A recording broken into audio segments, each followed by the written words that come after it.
여러분 안녕하세요. 윈도우 11을 제대로 이용하는 100가지 활용법. 이번 시간은 프로그램의 설치와 실행에 대해서 알아보겠습니다. 윈도우를 이용하시다 보면 앱을 설치해야 될 일이 많이 있는데요. 그러기 위해서는 설치 파일이 필요하죠. 설치 파일은 대부분 인터넷으로 다운받게 될 텐데요. 설치 파일은 대부분 인스톨러나 또는 셋업이라고 제목에 써 있습니다. 이렇게 셋업이나 인스톨러 없이 설치하는 설치 파일도 있는데요. 그럴 경우 해당 파일을 마우스 우측 버튼 클릭하시고 속성으로 들어갑니다. 그러면 일반 탭의 설명 부분에 보시면 설치 프로그램이라고 되어 있습니다. 또는 셋업이라고 되어 있거나 인스톨러라고 써 있습니다. 그러면 설치 파일이라고 생각하시면 되겠습니다. 이렇게 해서 설치가 되게 되면 어디에 설치가 될까요? 자, 하단 작업 표시줄에서 파일 탐색기 엽니다. 그 다음 좌측에서 내 PC에 있는 C 드라이브를 눌러주세요. 자, 그러면 우측에 프로그램 파일스와 프로그램 파일스 X86 두 가지가 나오게 되죠. 자, 프로그램 파일스 들어가시게 되면 설치된 앱들이 전부 여기에 저장이 되어 있습니다. 자, 다른 곳에 다시 설치를 하기 위해서 이미 설치되어 있는 파일을 복사해서 다른 곳에 가져가도 그 프로그램을 이용할 수는 없죠. 자, 윈도우에서 설치를 하기 위해서는 반드시 셋업이나 인스톨러, 설치 파일로 설치를 해야만 이용을 할 수 있습니다. 이미 설치된 파일을 복사해서 옮겨서는 이용을 할 수 없습니다. 가끔 설치된 파일을 복사해서 가져가시는 분들이 계신데요. 그렇게는 안 되고요. 반드시 셋업과 인스톨러로 설치를 해주셔야 됩니다.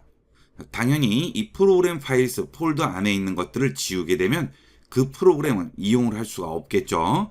이 부분은 절대 건드리시면 안 되겠습니다.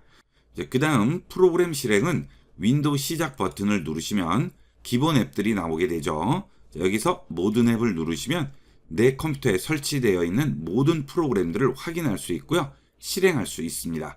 원하는 프로그램이 있으면 클릭해서 바로 실행할 수가 있겠죠.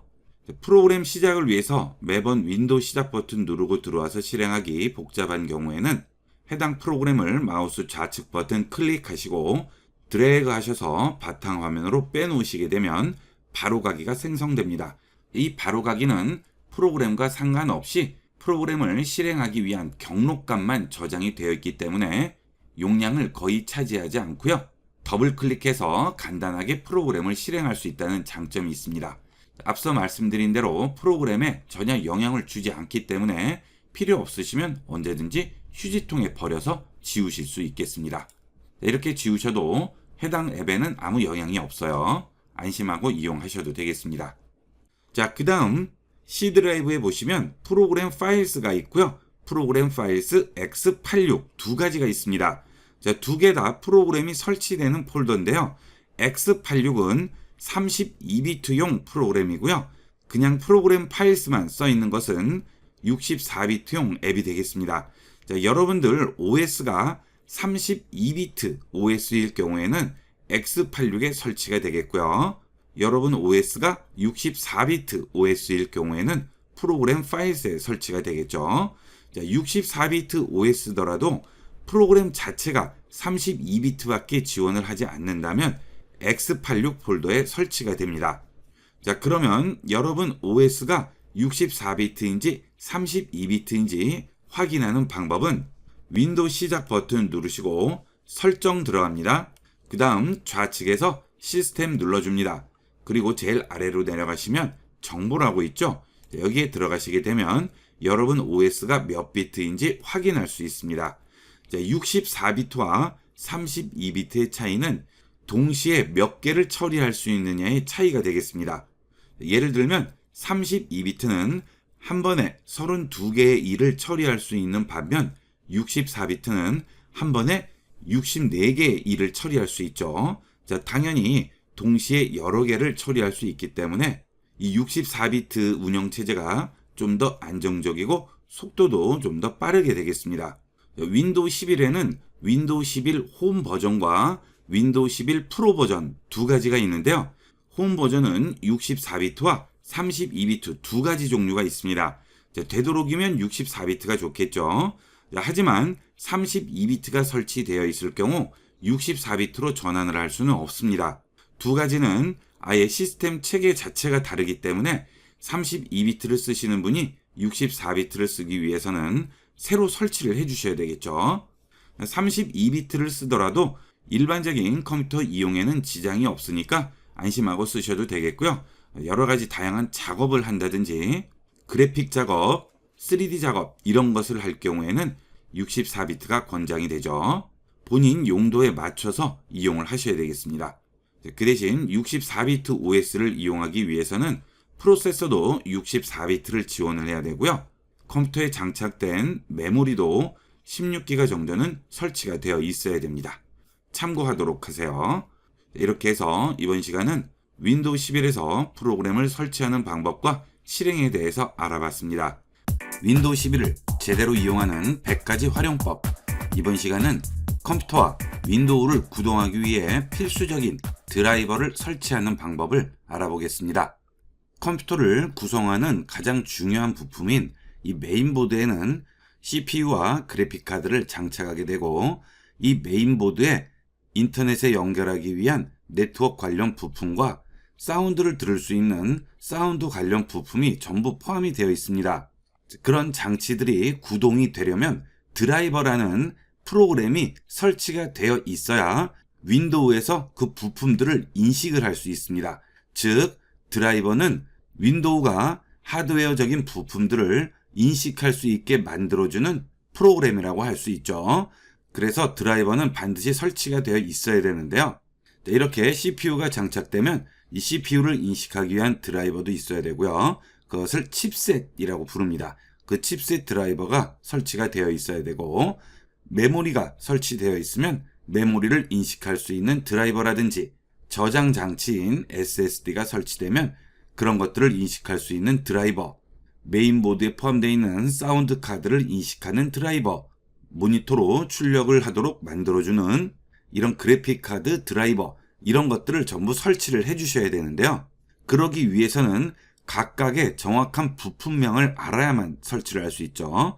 그래서 컴퓨터를 구입하시고 드라이버 업데이트를 한 번도 안 하시는 분들도 많으세요. 처음에 설치된 드라이버를 그대로 이용하는 거죠. 그런데 이 각각의 부품들 제조사에서는 계속 새로운 기능이나 에러율을 줄이는 드라이버들을 업데이트를 해줍니다. 그런 것들을 그때그때 설치를 해주셔야 컴퓨터를 좀 더 안정적이고 빠르게 이용할 수가 있죠. 그런데 내 컴퓨터에 어떤 부품이 장착되어 있는지 알 수가 없죠. 컴퓨터를 전부 뜯어서 확인을 해봐야 되는데요. 컴퓨터에 능숙하지 않은 분들은 알기가 어렵겠죠.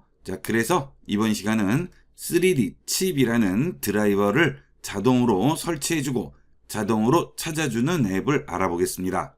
네이버를 실행시킨 다음 검색창에 3D 칩이라고 씁니다. 그리고 검색하시면 바로 3D 칩 다운로드 및 사용법이라고 나오죠. 이 3D 칩은 워낙 유명하기 때문에 여러 군데 나오니까 들어가셔서 다운로드 하시면 되겠습니다.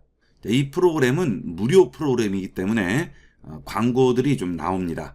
여기 보시면 3D 칩이라고 있죠. 최신 버전 다운로드는 이곳을 클릭하라고 하네요. 그러면 바로 다운로드 되고요. 폴더 열기 한 다음 바로 실행해 주시면 되겠습니다.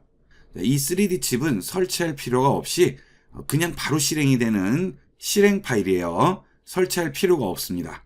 자, 여기 보시면 CPU 종류와 메인보드 종류, 그래픽 카드, 사운드 카드, 랜 카드 전부 나오게 되죠. 자, 이거 보시고 그대로 설치해 주시면 돼요. 자, 여기서 드라이버를 그대로 눌러서 설치만 해 주시면 되죠. 자, 여기 보면 느낌표가 나오죠. 자, 이것은 드라이버가 필요하다는 얘기가 되겠습니다. 자, 여기 누르시면 드라이버 다운로드라고 나오죠. 여기 있는 다운로드 버튼 누르시면 드라이버를 간단하게 업데이트 할 수 있습니다. 자, 나머지 그래픽 카드나 멀티미디어 사운드 이런 것들도 똑같이 그런 식으로 드라이버를 업데이트 해주시면 되겠고요. 컴퓨터에 익숙하지 않은 분들은 그래도 이게 제일 간편한 방법이 되겠습니다. 좋은 방법은 해당 제조사에 직접 가서 다운로드를 하는 거죠. 자, 여기 보시면 에이서스라고 제조사가 나오죠. 그리고 그 뒤쪽에 B550 플러스 와이파이 2라고 이렇게 모델명이 나오게 됩니다. 해당 제조사에서 이 모델명으로 들어가셔서 드라이버를 다운로드 받아서 설치하시면 제일 정확한 방법이 되겠죠. 하지만 컴퓨터에 익숙하지 않은 분들은 그냥 이 3D 칩으로 해도 큰 문제 없이 최신 드라이버를 업데이트할 수 있습니다. 컴퓨터에 익숙하지 않은 분들은 이 3D 칩 꼭 다운로드 하셔서 여러분 드라이버를 항상 최신 드라이버로 유지하도록 하세요. 이렇게 해서 이번 시간은 윈도우와 컴퓨터에 연결된 장비를 구동하게 만들어주는 드라이버를 설치하는 방법을 알아봤습니다. 윈도우 11을 제대로 이용하는 100가지 활용법. 이번 시간은 윈도우 11에서 계정을 추가하는 방법을 알아보겠습니다. 한 대의 컴퓨터로 여러 명이 이용을 할 경우에는 각각의 사용자마다 설치하는 프로그램이 다를 수도 있고 개인정보가 있을 수도 있죠. 그런데 동일한 계정으로 들어가게 되면 그런 정보들을 다 볼 수 있기 때문에 한 대의 컴퓨터로 여러 명이 이용할 경우에는 각각 다른 계정을 이용하게 됩니다. 그러기 위해서는 계정을 추가해야 되는데요. 윈도우 시작 버튼 누르시고 설정으로 들어갑니다. 그 다음 좌측에서 계정 누릅니다.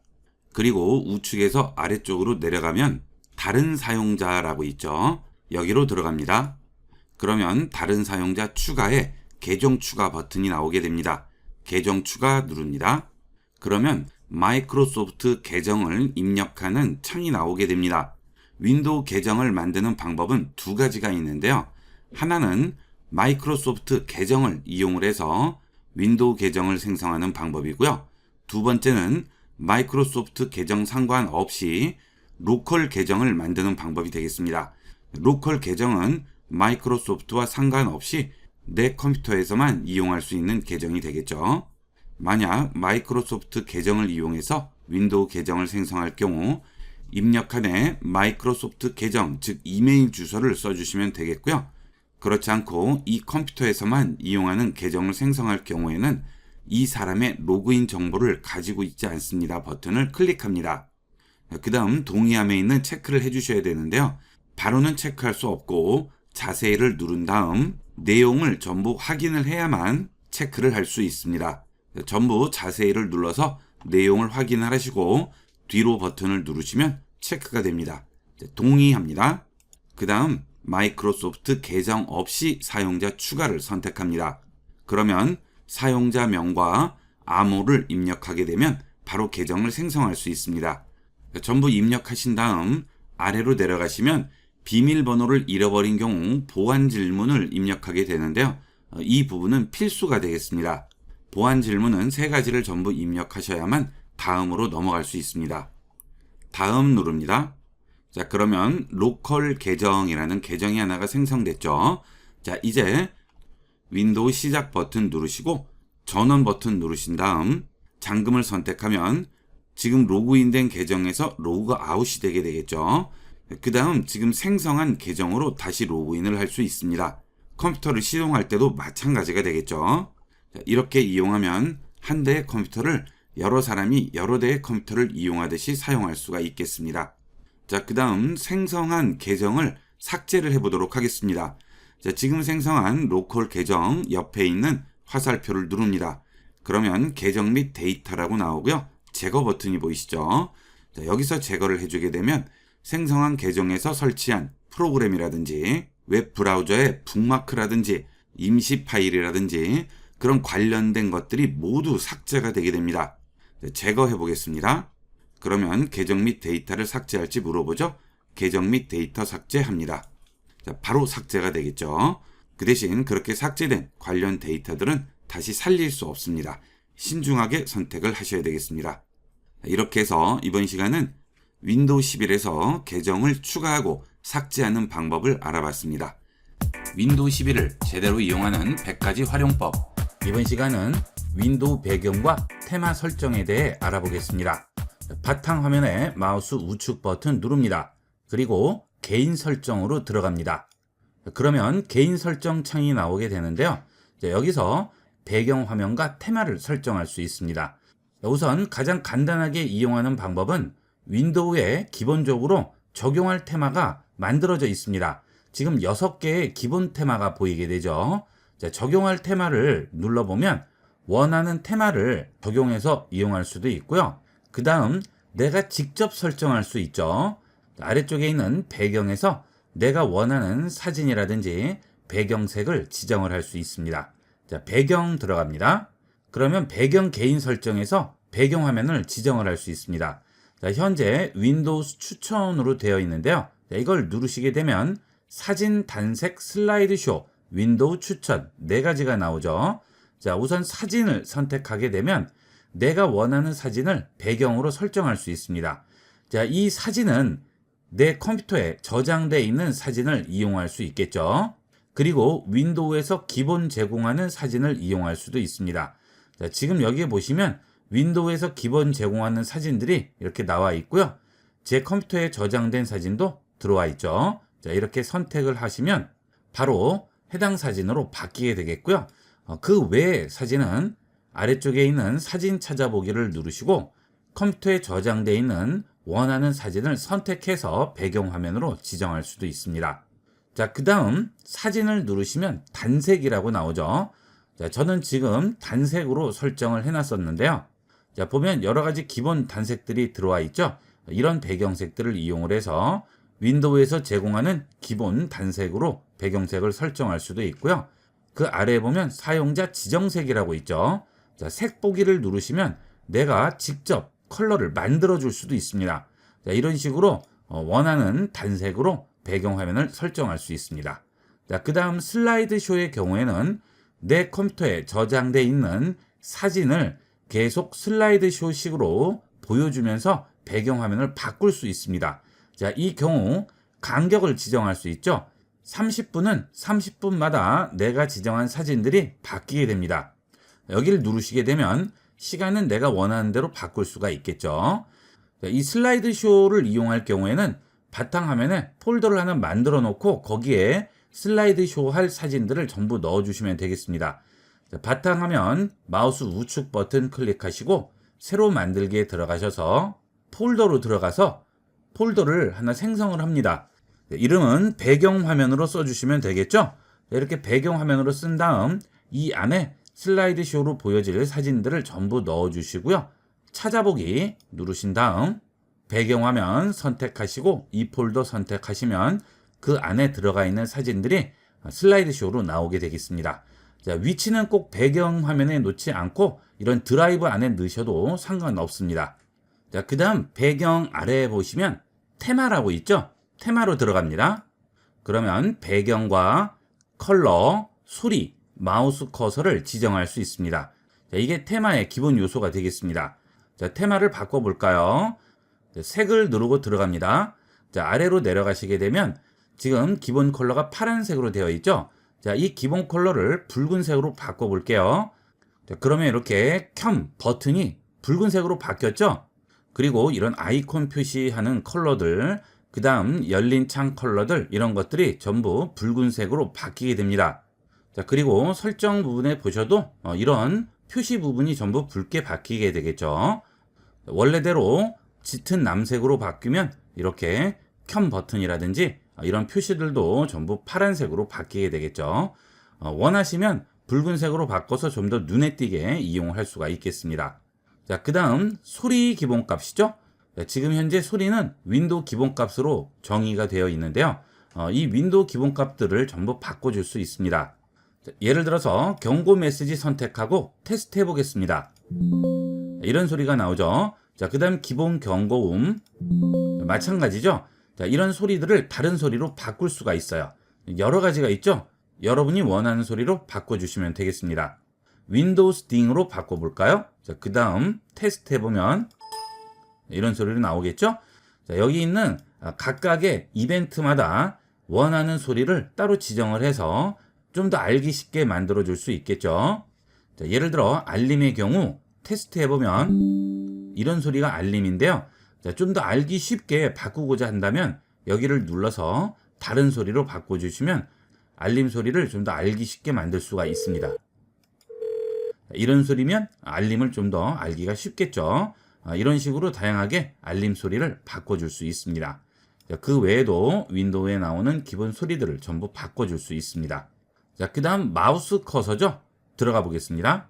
자, 지금 포인터가 이런 모양이죠. 자, 이 포인터를 바꿀 수가 있습니다. 구성표에 윈도우스 기본값으로 되어 있는데요. 여기를 누르시게 되면 윈도우스 검정 대, 검정 특대, 기본값 대 특대, 반전, 표준 여러 가지가 있죠. 그 다음 확대도 있습니다. 자, 이런 걸 선택을 하시고요. 아래쪽에서 적용을 눌러주시면 마우스 크기도 더 커지고 윈도우에서 표시가 되는 여러 가지 포인터의 모양도 전부 바뀌게 됩니다. 여러분이 편리한 대로 이용을 하시면 되겠는데요. 자, 지금 강의 화면에서는 포인터가 크게 보이지는 않을 거예요. 포인터의 크기는 녹화가 되지 않기 때문에 원래 포인터 크기대로 나오게 될 텐데요. 자, 실제 여러분들이 컴퓨터에서 이용을 하실 때는 원래 크기대로 제대로 보이게 될 겁니다. 자, 그 대신 적용은 꼭 눌러주셔야 적용이 되겠죠. 자, 이렇게 해서 윈도우의 개인 설정에서 배경 화면과 기본 테마에 대해서 알아봤습니다. 자, 가장 기본적인 개인 설정 부분이니까 보기 편하신 개인 설정으로 바꿔서 이용을 하시고요. 요즘 사진들 많이 찍으시는데 스마트폰으로 찍은 사진들 컴퓨터로 전부 옮겨서 이렇게 배경 화면으로 활용하시면 새로운 기분으로 이용할 수가 있겠죠. 많이 이용해 보도록 하세요. 윈도우 11을 제대로 이용하는 100가지 활용법.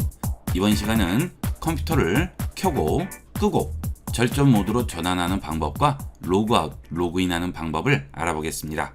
여러분 컴퓨터의 상단이나 앞면을 보시게 되면 동그란 모양도 있고 이렇게 사각형 모양으로 된 제일 큰 버튼이 보이죠. 자, 이게 시동 버튼이 되겠습니다. 자, 저 같은 경우 아무 표시도 되어 있지 않은데요. 버튼에 이런 표시가 나오면 무조건 시동 버튼이라고 생각하시면 되겠습니다.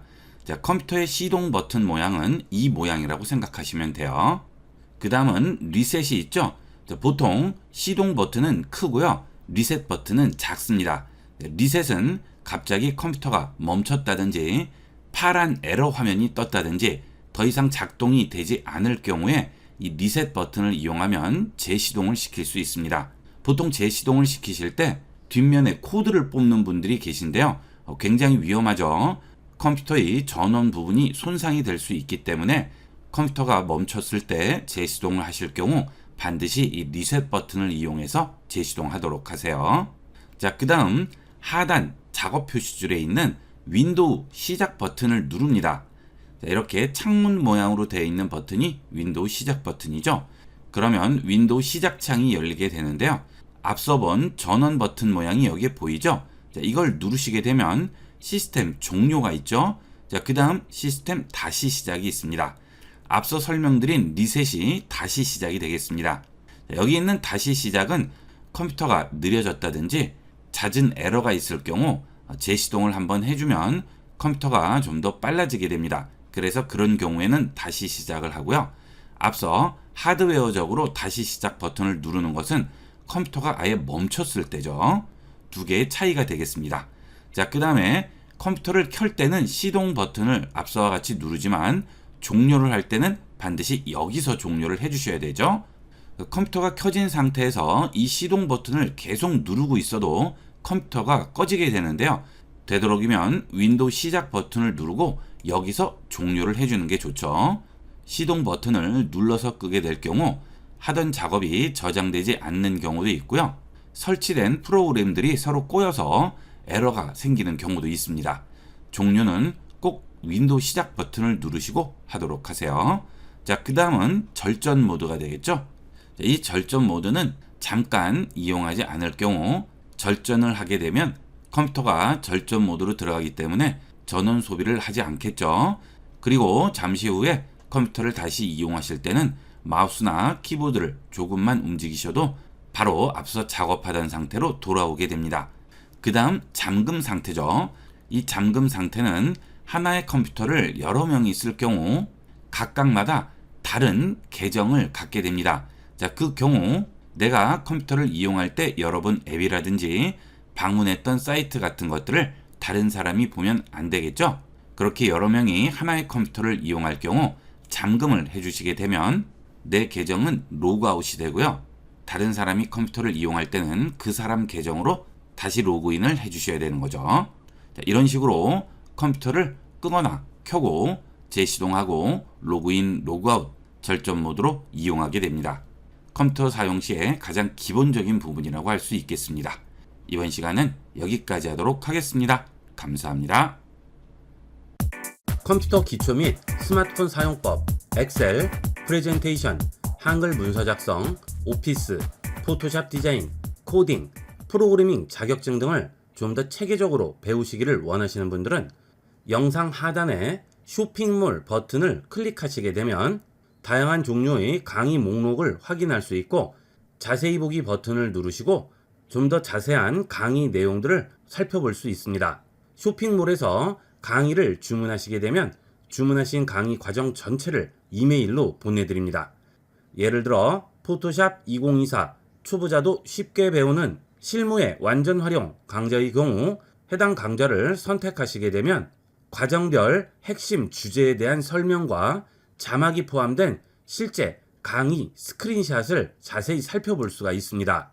본 쇼핑몰에서 판매하는 강좌는 과정 전체를 보내드리기 때문에 언제든지 원하실 때 여러분 컴퓨터나 스마트폰에서 바로 열어서 공부하실 수 있습니다. 많은 이용 부탁드립니다. 감사합니다. 본 영상을 시청해주신 모든 분께 감사드립니다. 좀 더 체계적으로 컴퓨터 및 모바일 기기 사용법을 배우려면 www.ib96.com, ibcomputer교육.com을 추천드립니다. 그리고 저희 채널에 구독과 멤버십 회원으로 가입해주시면 좀 더 좋은 컨텐츠로 보답하겠습니다. 감사합니다.